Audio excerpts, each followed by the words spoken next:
എല്ലാവർക്കും സ്വാഗതം. ഈ റിവ്യൂ ഇഷ്ടപ്പെടുവാണെങ്കിൽ ഒന്ന് ലൈക്ക് ചെയ്തും സബ്സ്ക്രൈബ് ചെയ്തും സപ്പോർട്ട് ചെയ്യണേ. അപ്പോൾ കനകമ്മ പവിത്രേനെ ഭീഷണിപ്പെടുത്തുന്നുണ്ട്. നീ എല്ലാം തുറന്നു പറഞ്ഞിട്ടുണ്ടെങ്കിൽ ഇന്ദീവരത്തിൽ അന്നു തൊട്ട് പുഴുത്ത പട്ടിയുടെ അത്രയും വില പോലും നിനക്ക് കാണിയല്ല. അതുകൊണ്ട് ഒന്നും പറയാതിരിക്കുന്നതാ നല്ലത് എന്നൊക്കെ പറയും. അന്നേരം ആകെ വിഷമിച്ച് നിൽക്കുക കേട്ടോ പവിത്ര. അന്നേരം വീണ്ടും പറയുന്നുണ്ട്, ഇനി ഇപ്പം പറഞ്ഞുകൊണ്ട് നിന്നിട്ടൊന്നും കാര്യമില്ല. മര്യാദയ്ക്കാണെങ്കിൽ ഒരു മാസം കഴിയുമ്പം കുളിമുറിയിൽ ഒന്ന് തെന്നി വീണു എന്ന് പറഞ്ഞ് അബോഷനായി പോയി എന്ന് പറഞ്ഞ ഒരു കഥ ഉണ്ടാക്കാവുന്ന കാര്യമുള്ളൂ. അതുകൊണ്ട് മര്യാദയ്ക്കിരിക്കുന്ന ഇപ്പം നല്ലത്. ഇപ്പം എൻ്റെ കൂടെ അകത്തേക്ക് വന്നേ എന്ന് പറഞ്ഞ് അകത്തേക്ക് കൂട്ടിക്കൊണ്ട് പോവുകയാണ്. അന്നേരം ഇതെല്ലാം കണ്ടുകൊണ്ട് നിൽക്കുന്നുണ്ടായിരുന്നല്ലോ അരുണിൻ്റെ കൂട്ടുകാരനാണ്. അന്നേരം അരുണിൻ്റെ കൂട്ടുകാരൻ ചോദിക്കുന്നുണ്ട്, ചിറ്റേനെ കാണാനാണ് എന്ന് പറഞ്ഞാണല്ലോ നിൻ്റെ ഭാര്യ വീട്ടിൽ നിന്ന് ഇറങ്ങിയത്, ഇതാണോ അവരുടെ ചിറ്റ എന്ന് ചോദിക്കുമ്പം ഇത് ചിറ്റയൊന്നുമല്ല, വീട്ടിലെ വേലക്കാരിയാണ് എന്ന് പറയും. അത് അരുണ് സംശയം, വീട്ടിലെന്നും കാണുന്ന ഇവരെന്തിനാണ് പുറത്ത് വെച്ച് കണ്ടത് എന്ന്. എന്നിട്ട് അരുൺ തന്നെ പറയുന്നുണ്ട്, മിക്കവാറും അവളുടെ എല്ലാ കള്ളത്തരത്തിനും കൂട്ടു നിൽക്കുന്നത് ഈ തള്ളയായിരിക്കുമെന്ന്. അന്നേരവും ആകെ സംശയങ്ങളാണ് അരുണിന്. ഇനിയിപ്പോൾ അകത്ത് എന്താ നടക്കുന്നതെന്ന് അറിയില്ലല്ലോ. അന്നേരം കൂട്ടുകാരൻ പറയുന്നുണ്ട്, ഏതായാലും അകത്ത് കയറിയവർ പുറത്തേക്ക് ഇറങ്ങി പോകട്ടെ, എന്നിട്ട് നമുക്ക് എന്താ വേണ്ടതെന്ന് തീരുമാനിക്കാം എന്ന് പറയും. പിന്നീട് നമ്മുടെ നന്ദയും പിങ്കിയാണ് കാണിക്കുന്നത്. പിങ്കിക്ക് നന്ദയുടെ കാര്യം ഓർത്തപ്പോൾ ആകെ വിഷമം. അതുകൊണ്ട് നേരെ നന്ദയുടെ അടുത്തേക്ക് വരും. എന്നിട്ട് പറയുവാണ് നന്ദയോട്, എല്ലാത്തിനും കാരണക്കാരി ഞാനും കൂടിയാണ്. എനിക്ക് ആ കാര്യം ഓർക്കുമ്പം ഒത്തിരി വിഷമമുണ്ട്. കാരണം ഈ നാട്ടിലേക്ക് നീ വരാനുള്ള കാരണം ഞാനാണല്ലോ. നന്ദുമോനെ ചികിത്സിക്കാൻ വേണ്ടി ഞാൻ വിളിച്ചു വരുത്തിയതുകൊണ്ടല്ലേ ഇതൊക്കെ സംഭവിച്ചതെന്ന് ഓർക്കുമ്പോൾ വിഷമമുണ്ട് എന്ന് പറയും. അന്നേരം നന്ദ പറയുന്നുണ്ട്, ഇതിനു മുമ്പ് എൻ്റെ ജീവിതത്തിൽ നടക്കുന്ന പല കാര്യങ്ങളും പലരുടെയും കുഴപ്പം കൊണ്ടായിരുന്നു സംഭവിച്ചത് എന്ന് എനിക്കറിയാം. അതൊക്കെ തടയാൻ വേണ്ടി ഞാൻ ഒരുപാട് ശ്രമിച്ചിട്ടുണ്ട്. എന്നിട്ടും എൻ്റെ ജീവിതത്തിൽ പലതും സംഭവിച്ചു. അതോടുകൂടി എനിക്കൊരു കാര്യം മനസ്സിലായി, എന്നെ ഇന്നതൊക്കെ അനുഭവിക്കണം എന്ന് കരുതി ശപിച്ച് ഈശ്വരന്മാർ വിട്ടേക്കുന്ന അതൊക്കെ ഞാൻ അനുഭവിക്കണം. അതിൻ്റെ പേരിൽ ചിലർ അത് നടപ്പിലാക്കാൻ വേണ്ടി നിമിത്തമായി എന്ന് മാത്രമേ ഉള്ളൂ. അങ്ങനെ ഞാനിപ്പം ചിന്തിക്കുന്നുള്ളൂ എന്നൊക്കെ പറയൂ കേട്ടോ. അന്നേരം പിങ്കി ചോദിക്കുന്നുണ്ട്, ഇനി നിൻ്റെ പ്ലാൻ എന്താ? ഇവിടെ തന്നെ നിൽക്കാനാണോ തീരുമാനിച്ചിരിക്കുന്നത്, അതോ തിരിച്ചു പോകുന്നില്ലേ എന്ന് ചോദിക്കും. അന്നേരം നന്ദ പറയുന്നുണ്ട്, എനിക്ക് തിരിച്ചു പോകണം. ഇപ്പം ഞാൻ ഇവിടെ നിൽക്കുന്നത് തന്നെ ശമ്പളമില്ലാത്ത ലീവിലാണ്. അങ്ങനെ എനിക്ക് ഒരുപാട് കാലം മുന്നോട്ട് പോകാൻ കഴിയില്ല. കാരണം എൻ്റെ കയ്യിൽ വളരെ തുച്ഛമായ പൈസ ഇനിയുള്ളൂ. ജോലി കിട്ടുന്നതിന് മുമ്പുള്ള എൻ്റെ ജീവിതം മുന്നോട്ട് കൊണ്ടുപോകാൻ വേണ്ടി ഞാൻ ഒരുപാട് ബാധ്യതകളെടുത്ത് തലയിൽ വെച്ചായിരുന്നു. അതൊക്കെ തീർക്കാൻ തന്നെ എൻ്റെ ശമ്പളത്തിൻ്റെ മുഖ്യ പങ്കും തീർന്നു കിട്ടി. ഇനിയിപ്പോൾ ഒരുപാട് കാലമൊന്നും എനിക്കിവിടെ പിടിച്ചു നിൽക്കാൻ പറ്റില്ല എന്ന് പറയും. അന്നേരം പിങ്കി പറയുന്നുണ്ട്, നിനക്ക് വേണമെങ്കിൽ ഞാൻ കുറച്ച് പൈസ തരാമെന്ന്. അന്നേരം വേണ്ട എന്ന് പറയുമ്പോൾ, വേറെ ഒന്നിനും വേണ്ടിയല്ല, നന്ദുവിനെ ചികിത്സിച്ചല്ലോ, അതിൻ്റെ ഫീ ആയിട്ട് നീ കൂട്ടിയാൽ മതി എന്ന് പറയുമ്പം നന്ദ പറയുന്നുണ്ട്, അതിൻ്റെ ആവശ്യമില്ല. നന്ദുവിനെ ഞാൻ എൻ്റെ മകനായിട്ട് തന്നെയാണ് കണക്കാക്കുന്നത്. അതുകൊണ്ട് പൈസ വേണ്ട എന്ന് പറയും. അന്നേരം പിങ്കി ചോദിക്കുന്നുണ്ട്, പിന്നെ നിൻ്റെ പ്ലാൻ എന്താ? എന്നത്തേക്കാണ് തിരിച്ചു പോകുന്നത്? നീ ഇവിടെ നിൽക്കണ്ട നന്ദ, തിരിച്ചു പോകുന്നത് തന്നെയാണ് നല്ലത് എന്ന് പറഞ്ഞ് തിരിച്ചു പോകുന്നതിനെ ഒന്ന് പ്രോത്സാഹിപ്പിക്കുവാണ് പിങ്കി. അന്നേരം നന്ദ പറയുന്നുണ്ട്, ഞാൻ തിരിച്ചു പോകും. ഒരുപാട് കാലമൊന്നും ഇവിടെ പിടിച്ചു നിൽക്കാൻ ഞാൻ തീരുമാനിച്ചിട്ടില്ല. മോളുടെ മനസ്സ് ഇത്തിരി പ്രശ്നത്തിൽ കിടക്കുന്ന ഒരു സമയം ആയതുകൊണ്ടാണ് അതൊന്ന് റെഡി ആയിട്ട് ഞാൻ ഇവിടുന്ന് പോകും എന്ന് പറയുമ്പോൾ, ഏതായാലും പോകണം നന്ദ, ഏതായാലും മോളുടെ മനസ്സൊന്ന് ശരിയാകട്ടെ, എന്നിട്ട് പയ്യെ മതി എന്നിങ്ങനെ പറയുന്നുണ്ട്. പക്ഷെ അത് പറയുമ്പോഴും ഒരുപാട് ആശ്വാസത്തോടെയാണ് പിങ്കി പറയുന്നത്, നന്ദിനി ഇവിടെ നിൽക്കില്ലല്ലോ, തിരിച്ചു പോകുമല്ലോ എന്നുള്ളൊരു സമാധാനം. പിന്നെ കാണിക്കുന്നത് നമ്മുടെ പവിത്രയും കനകമ്മയാണ്. അവർ ജ്വല്ലറിയിൽ നിന്ന് തിരിച്ചിറങ്ങിപ്പോയി. അവർ പോയി കഴിയുമ്പോഴേക്കും അരുണും കൂട്ടുകാരനോട് ജ്വല്ലറിയുടെ അകത്തോട്ടേക്ക് ചെല്ലുവാണ്, അവിടെ എന്താ സംഭവിച്ചത് എന്ന് അറിയാൻ വേണ്ടി. അന്നേരം അരുൺ ചോദിക്കുന്നുണ്ട്, എടാ അകത്ത് പോയി എന്താ ചോദിക്കുന്നത്, അവരെന്തെങ്കിലും പറയുമോ എന്നൊക്കെ ചോദിക്കുമ്പോൾ, നീ പേടിക്കണ്ട, എൻ്റെ ഒരു കൂട്ടുകാരൻ ഇവിടെ സെയിൽസ്മാനായിട്ട് നിൽപ്പുണ്ട്, അവനോട് ചോദിക്കാമെന്ന് പറയും.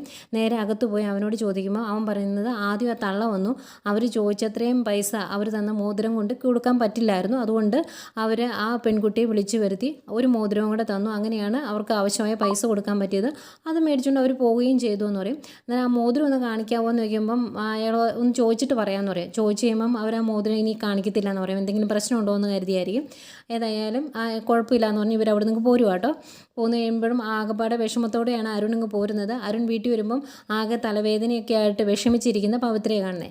അപ്പം പവിത്ര ചോദിക്കും, നീ ഇത്ര പെട്ടെന്ന് നിങ്ങൾ പോന്നോ? ചിറ്റയെ കാണാൻ ഇത്രയും സമയം മതിയായിരുന്നോ? ഞാൻ ഓർത്ത് നീ വൈകിട്ടേ വരുള്ളൂ എന്ന് ഓർത്തിരിക്കുമായിരുന്നു എന്ന് പറയുമ്പം, ഇത്രയും സമയത്തിൻ്റെ ആവശ്യമുള്ളായിരുന്നു എന്ന് പറയും. അന്നത്തേക്കും കനകമ്മ ഒരു ഗ്ലാസ് ചായ വയ്ക്കായിട്ട് കൊണ്ടുവരും. ഇതാർക്കും ഈ സമയത്ത് ചായ എന്ന് ചോദിക്കും. അന്നേരം, അയ്യോ ഈ പവിത്ര കുഞ്ഞിനാ തലവേദനയാണെന്ന് പറഞ്ഞുകൊണ്ട് ഞാൻ ചായ എടുത്തുകൊണ്ട് വന്നതാ എന്ന് പറയുമ്പോൾ, നിനക്ക് തലവേദനയോ? അതെന്താ, എന്തെങ്കിലും പ്രശ്നമുണ്ടോ എന്ന് ചോദിക്കുമ്പോൾ, അയ്യോ ഇന്ന് പുറത്ത് പോയതല്ലായിരുന്നു, ഉരുകി ഒലിക്കുന്ന ചൂടല്ലായിരുന്നു, അതുകൊണ്ടാണ് തലവേദന പിടിച്ചതെന്ന് പറയും. അന്നേരം അരുൺ ചോദിക്കും, അതിന് നിങ്ങൾ രണ്ടുപേരും ഒരുമിച്ചാണോ പോയതെന്ന്. ഏയ് ഞങ്ങൾ ഒരുമിച്ചൊന്നുമല്ല, ഞാൻ തന്നെയാണ് പോയത്, ഇവർ എങ്ങോട്ടാണ് പോയതെന്ന് എനിക്ക് അറിയത്ത് പോലുമില്ല എന്ന് പവിത്ര പറയും.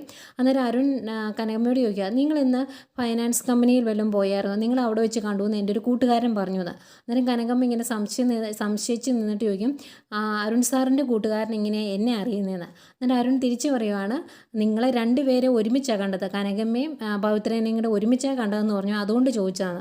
അന്നേരവും പവിത്ര പറയുന്നത്, ഇല്ല ഞാൻ ഈ തള്ളെ കണ്ടിട്ട് പോലും ഇല്ലെന്നാ. അരുൺ പറയുന്നുണ്ട്, ഇല്ല എന്നെ കണ്ട് കൂട്ടുകാരൻ പറഞ്ഞത് പവിത്രയും അതിൻ്റെ കൂടെ ഒരു ഉണങ്ങിയ തള്ളയുണ്ടായിരുന്നു എന്നാണ് പറഞ്ഞത് എന്ന് പറയും. അന്നേരം പവിത്ര പറയും, ഇല്ല ഇവരെൻ്റെ കൂടെയൊന്നും ഇല്ലായിരുന്നു, പിന്നെ ഞാൻ അവിടെ നിന്നപ്പം ഓട്ടോ നോക്കി നിന്നപ്പം ഒരു സ്ത്രീ വന്നു, അവരോട് കുറച്ച് നേരം സംസാരിച്ച് നിന്നായിരുന്നു, അത് കണ്ടിട്ടായിരിക്കും പറഞ്ഞത് എന്ന് പറയും. അന്നേരം അരുൺ മനസ്സിൽ ഓർക്കുന്നുണ്ട്, ഇവള് പഠിച്ചൊരു കള്ളിയാണല്ലോ എന്ന്. എന്നിട്ട് ഇങ്ങനെ അരുൺ ആലോചിച്ച് നിൽക്കുമ്പം പവിത്ര ചോദിക്കും, എന്താ അരുണേട്ടാ എന്തെങ്കിലും സംശയമുണ്ടോ, എന്നെ എന്തെങ്കിലും സംശയമുണ്ടോ എന്ന് ചോദിക്കുമ്പോൾ ഒന്നുമില്ല എന്ന് പറഞ്ഞാൽ അരുൺ അകത്തേക്ക് പോകും. അന്നേരം പവിത്ര ആകെ വിഷമിച്ച് പറയുക, ഈശ്വര ഇത് എവിടെ ചെന്ന് നിൽക്കുമെന്ന് എനിക്ക് അറിയത്തില്ലല്ലോ എന്ന്. അന്നേരം കനകമ്മ പറയും, എന്തിനാ പേടിക്കുന്നത്, എന്തെങ്കിലും തെറ്റിദ്ധാരണ ഉണ്ടെങ്കിൽ തന്നെ നമ്മളത് തിരുത്തില്ലേ, അതുകൊണ്ട് ഇനി പേടിക്കുകയൊന്നും വേണ്ട എന്ന് പറയും. എന്നിട്ട് മനസ്സിൽ ഓർക്കുവാണ്, ഇവളുടെ ഈ ഗർഭകാലം കഴിയുന്നതിന് മുമ്പ് എങ്ങനെയെങ്കിലും ഒരു വീടും സ്ഥലവും ഇവളെ കൊണ്ട് മേടിപ്പിക്കണം എന്ന്. പിന്നെ കാണിക്കുന്നത് മോഹിനിയും ജഗന്നാഥനും പവിത്രയും കൂടെ സംസാരിക്കുന്നതാണ്. മോഹിനി പറയുവാണ്, ഗൗതത്തിൻ്റെ കുഞ്ഞല്ല ഗൗരി, അവൾ വെറുതെ നുണ പറയുന്നതാണ്, അതായത് നമ്മുടെ നന്ദ് നുണ പറയുന്നതാണെന്ന്. അന്നേരം ജഗന്നാഥനും പവിത്രയും അതിനെ എതിർക്കും. എന്നിട്ട് പറയുന്നുണ്ട്, ഇത് ഇത്തിരി പയ്യെ പറ, ഇവിടെ ആരെങ്കിലും കേട്ടിട്ടുണ്ടെങ്കിൽ നിൻ്റെ തലയിൽ തീ വാരിയിടും എന്ന് പറയുമ്പോൾ പവിത്ര പറയുന്നുണ്ട്, അത് പറഞ്ഞ അമ്മയുടെ തലയിൽ മാത്രമല്ല, അത് കേട്ടുകൊണ്ട് നിന്ന ഞങ്ങളുടെ അവസ്ഥ അതായിരിക്കും എന്ന് പറയും. അന്നേരം മോഹിനി പറയുന്നുണ്ട്, സത്യം വിളിച്ച് പറയാൻ എനിക്ക് മടിയൊന്നുമില്ല, ഇവിടെ ശരിക്കും ഗൗതത്തിൻ്റെ കുട്ടിയാണ് ഗൗരി എങ്കിൽ ആ കുട്ടി വയറ്റിലുണ്ട് എന്ന് അറിഞ്ഞപ്പോൾ തന്നെ നന്ദി ഇങ്ങോട്ട് വന്നേനെ, അല്ലാതെ ഈ 6 വർഷം അജ്ഞാതവാസം നടത്തത്തൊന്നുമില്ലായിരുന്നു. അവൾ ഇവിടെ വന്ന് അവൾക്ക് കിട്ടേണ്ട ഓഹരി എണ്ണം പറഞ്ഞ് മേടിച്ചേനെ. ഇതിപ്പം ഇത്രയും കാലം കഴിഞ്ഞ് ഇങ്ങോട്ട് വന്നതിന് ഉദ്ദേശം എങ്ങനെയെങ്കിലും ഇവിടെ കയറി കൂടുക എന്നത് തന്നെയാണ്. അതിനുവേണ്ടിയാണ് ആദ്യം മോളെ പറഞ്ഞു വിട്ടതും അത് കഴിഞ്ഞ് അവൾ ഈ നാടകങ്ങളെല്ലാം കളിച്ചതും എന്ന് പറയും. അന്നേരം ജഗന്നാഥൻ പറയുന്നുണ്ട്, അങ്ങനെയൊന്നും ആയിരിക്കില്ല, അങ്ങനെയാണെങ്കിൽ നന്ദയ്ക്ക് എങ്ങനെയാണ് ആ കുട്ടി ഉണ്ടായത് എന്ന് വയ്ക്കും. അന്നേരം പവിത്ര പറയുന്നുണ്ട്, അത് തന്നെ നന്ദേച്ചി പ്രസവിച്ചതല്ലേ ആ കുട്ടിയെ, അപ്പോൾ അതിനൊരു അച്ഛനുണ്ടാവണ്ടേ അല്ലെങ്കിൽ എന്ന് ചോദിക്കും.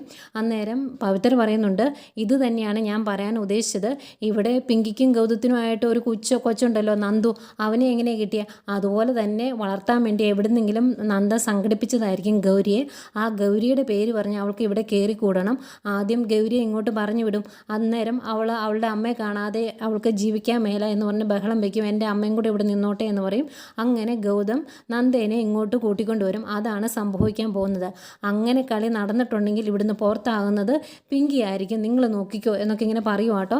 ഇത് കേട്ടുകൊണ്ട് അങ്ങോട്ട് വരുമായിരുന്നു പിങ്കിക്ക് അത് കേൾക്കുമ്പോൾ ആകെ വിഷമാവും, സങ്കടപ്പെട്ട് കരഞ്ഞുകൊണ്ട് അങ്ങ് പോവാം. പിന്നീട് നമ്മുടെ ഗൗരിമോളെ നന്ദയും കാണിക്കുന്നുണ്ട്. ഗൗരിമോൾക്ക് രാത്രി കിടന്ന് ഉറങ്ങാൻ പേടി, കാരണം ഉറങ്ങിക്കഴിയുമ്പോൾ നന്ദ പോയാലോ എന്നോർത്ത്. അന്നേരം നന്ദ ചോദിക്കും, മോളെന്താ ഉറങ്ങാത്തതെന്ന്. അന്നേരം ഞാൻ ഇന്നാൾ ഉറങ്ങിക്കഴിഞ്ഞപ്പം അമ്മ പോയില്ല എന്നെ ഇട്ടിട്ട്, അതുകൊണ്ടാണ് ഞാൻ ഉറങ്ങാത്തതെന്ന് പറയുമ്പം, അത് അങ്ങനെ ഒരു സാഹചര്യം ആയതുകൊണ്ടല്ലേ മോളെ, ഇപ്പോൾ അമ്മ മോളെ ഇട്ടിട്ട് പോകത്തില്ല, ഉറപ്പായിട്ടും പോകില്ല എന്ന് പറയും. അന്നേരം മോള് ചോദിക്കുവാണ്, എങ്കിലൊരു കാര്യം ചെയ്യുക, അമ്മ എനിക്കൊരു പാട്ട് പാടിത്തരാമോ എന്ന് ചോദിക്കും. അന്നേരം പാട്ടൊന്നും എനിക്ക് പാടാൻ അറിയത്തില്ല, വേണേ ഒരു കഥ പറഞ്ഞു തരാമെന്ന് പറയുമ്പം, എങ്കിലേ നമുക്ക് നന്ദുവിൻ്റെ പപ്പയെ വിളിക്കാം, നന്ദുവിൻ്റെ പപ്പ എന്നെ പാട്ട് പാടിയാലോ ഉറക്കിയത്, അതുകൊണ്ട് നന്ദുവിൻ്റെ പപ്പയെ വിളിക്കുവാണെങ്കിൽ പപ്പ ഉറപ്പായിട്ടും എനിക്ക് പാട്ട് പാടിത്തരും, ഭയങ്കര ഇഷ്ടമാണ് നന്ദുവിൻ്റെ പപ്പയ്ക്ക് എന്നെ എന്ന് പറയും. അന്നേരം നന്ദു പറയും, വേണ്ട മോളെ, ഈ സമയത്ത് അവരെ വിളിച്ച് ശല്യപ്പെടുത്തുന്നത് ശരിയല്ല, ഇത്രയും കാലം നമ്മുടെ ഇടയിൽ ആരുമില്ലായിരുന്നല്ലോ, നമ്മൾ രണ്ടുപേരും തന്നെയല്ലേ ഉണ്ടായിരുന്നുള്ളൂ, നിനക്ക് നിൻ്റെ അമ്മയെ പോരെ, നമുക്ക് രണ്ടുപേർക്കൂടെ ഒരുമിച്ച് ജീവിക്കാൻ മേലെ എന്ന് ചോദിക്കുക. അന്നേരം ഗൗരിമോള് പറയുന്നുണ്ട്, പിന്നെ എനിക്ക് എൻ്റെ അമ്മ മതി, എനിക്ക് എൻ്റെ അമ്മയില്ലാതെ എനിക്ക് ജീവിക്കാൻ പറ്റില്ലല്ലോ എന്ന് പറയുമ്പം, എനിക്ക് മോള് കിടക്കുക, നമ്മൾ ആരെയും ശല്യം ചെയ്യാൻ പോകണ്ടെന്ന് പറയും. അന്നേരം മോള് കിടക്കും. എന്നിട്ട് പറയുന്നുണ്ട്, അമ്മ കഥ പറഞ്ഞു തരാമെന്നല്ലേ പറഞ്ഞാൽ, ഇനി ആ കഥ പറഞ്ഞു. നന്ദയുടെ ജീവിതത്തിലെ നടന്ന കാര്യങ്ങൾ തന്നെ രാജകുമാരനെയും രാജകുമാരിയും ഒക്കെ ആക്കി അങ്ങ് പറഞ്ഞു കൊടുക്കുക കേട്ടോ. എന്നിട്ട് അതിനകത്ത് നന്ദ എടുത്ത് പറയുന്നുണ്ട്, രാജകുമാരിയെ ഒരു രാജകുമാരനെ ഏൽപ്പിച്ചു കൊടുത്തു, ആ രാജകുമാരിയുടെ അച്ഛൻ രാജാവ്. അന്നേരം നന്നായിട്ട് മോളെ നോക്കണമെന്നാണ് പറഞ്ഞിരുന്നത്, പക്ഷെ ആ രാജകുമാരൻ നോക്കിയില്ല, ആ രാജകുമാരന് വേറെ പലരെയുമായിരുന്നു കൂടുതൽ ഇഷ്ടം എന്നൊക്കെ പറയുന്നുണ്ട് കേട്ടോ. ഏതായാലും കഥ കേട്ട് മോളങ്ങ് ഉറങ്ങി. അത് കഴിഞ്ഞ് നന്ദ ഇങ്ങനെ എഴുന്നേറ്റ് ഇങ്ങനെ ഓരോന്ന് ഓർത്തുകൊണ്ടിരിക്കുക കേട്ടോ.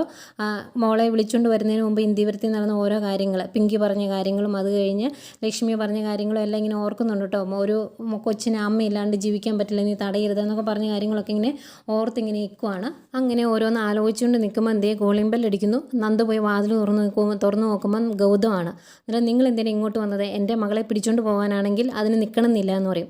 അന്നേരം ഗൗതം പറയും, ഞാൻ അതിനു വേണ്ടിയല്ല വന്നത്, എനിക്ക് നന്ദയോട് സംസാരിക്കണമെന്ന് പറയുമ്പം, എനിക്കൊന്നും സംസാരിക്കാനുമില്ല, എനിക്കൊന്നും കേൾക്കുകയും വേണ്ട എന്ന് പറയുമ്പം, അങ്ങനെ പറയില്ല നന്ദ എന്ന് പറയും. എന്നിട്ട് പറയുന്നുണ്ട്, ഞാൻ നിന്നോട് ചെയ്തത് തെറ്റാണ്, നിന്നോട് സോറി പറയാനാണ് ഞാൻ വന്നത്, നിന്നോടുള്ള ദേഷ്യം കൊണ്ടാണ് ഞാൻ അതൊക്കെ ചെയ്തത്, മോളെ പിടിച്ചു വെച്ചു, നിന്നെ സ്റ്റേഷനിലാക്കി, അങ്ങനെയൊന്നും ചെയ്യാൻ പാടില്ലായിരുന്നു എന്ന് എനിക്കിപ്പം മനസ്സിലാവുന്നുണ്ട്, അതുകൊണ്ട് സോറി എന്ന് പറയും. അന്നേരം നന്ദ വയ്ക്കും, ഓഹോ സോറി പറയാനാണോ വന്നത്, ഞാൻ കരുതി എൻ്റെ മകളെ പിടിച്ചുകൊണ്ട് പോയി പിങ്കിക്ക് കൊടുക്കാനാണ് എന്ന് കരുതി എന്ന് പറയും. എന്തെങ്കിലും നന്ദ എന്നിങ്ങനെ വിളിക്കുവാണ് ഗൗതം. അന്നേരം എന്താ ഇതിനു മുമ്പ് നിങ്ങൾ ചെയ്തത് എന്താണെന്ന് എനിക്ക് നല്ല ഓർമ്മയുണ്ട്, എൻ്റെ മകനെ പിങ്കിക്ക് കൊടുക്കാൻ വേണ്ടി നിങ്ങളും ഇന്ത്യവരത്തിലുള്ളവരും നന്നായിട്ട് പ്രയത്നിച്ചതാണ്, അതൊന്നും ഞാൻ മറന്നു പോയിട്ടില്ല, മരിക്കുന്നിടം വരെ ഞാൻ മറക്കുകയില്ല എന്ന് പറയുമ്പോഴേക്കും ഇങ്ങനെ അന്തം വിട്ട് നോക്കി നിൽക്കുന്ന ഗൗതത്തെ കാണിച്ചുകൊണ്ട് ഇന്നത്തെ എപ്പിസോഡ് അവസാനിക്കുന്നു.